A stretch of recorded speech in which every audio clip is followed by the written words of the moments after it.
Jadi pelatih kita saya sambung lagi dengan tajuk kedua, budaya kerja hormat dan percaya.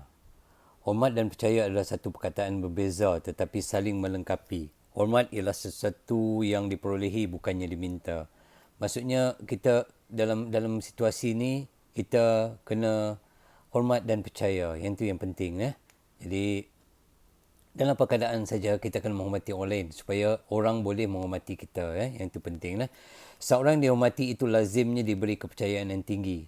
Kenyataan ini mungkin tidak benar sepenuhnya kerana ia juga yang tidak boleh dipercaya.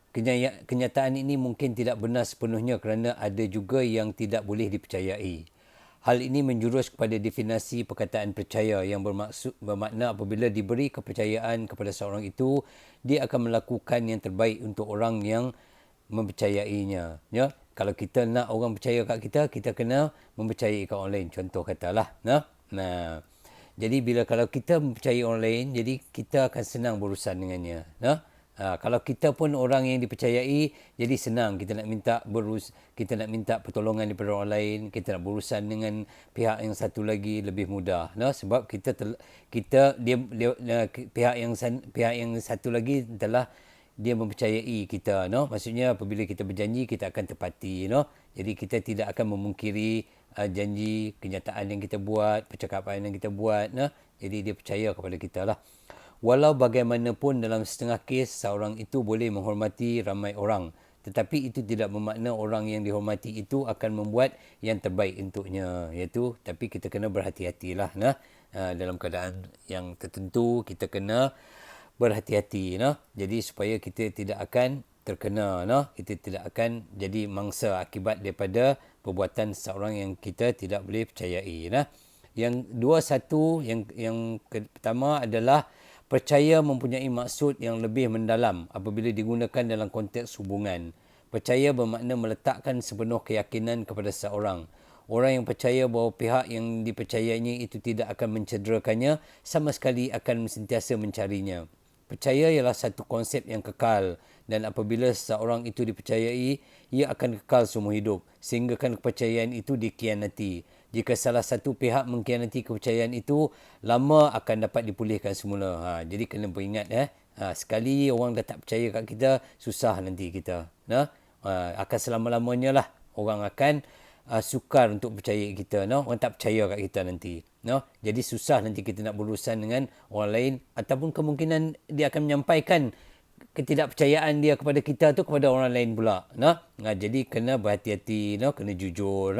Sebab tu dia kata kalau kata nak memulihkan balik keadaan tu, dia akan ambil masa yang lama. Susah kita kan. Jadi apa yang penting dalam keadaan ni, dalam urusan mempercayai ni, kita kena berhati-hati. Kita jangan cuba membuatkan satu keadaan, satu pihak tidak mempercayai kita. Okey.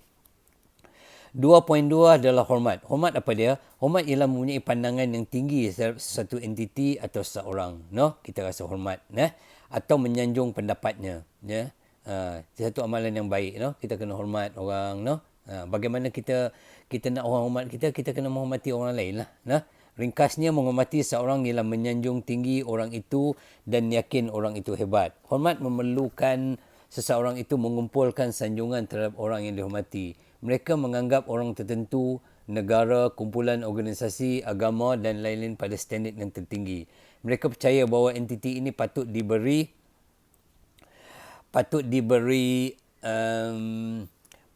perhatian dan tidak akan membuat salah. Hormat dianggap sebagai satu konsep yang mesti diperolehi. Ialah di antara yang paling sukar diperolehi. Ini memerlukan seorang itu melakukan sesuatu yang besar dan menjadi seorang yang itu hebat. Untuk dihormati, seorang itu harus menghormati orang lain, kan? Bila kita nak orang hormat kita, kita perlulah menghormati orang lain. Itu baru betul. Yang kena ada dua pihak lah. Maksudnya kita hormat orang dan orang akan menghormati kita. Jadi untuk tajuk yang kedua, saya berhenti di sini. Saya akan sambung pada tajuk ketiga, sensitiviti, budaya dan pelbagaian. Sekian, terima kasih.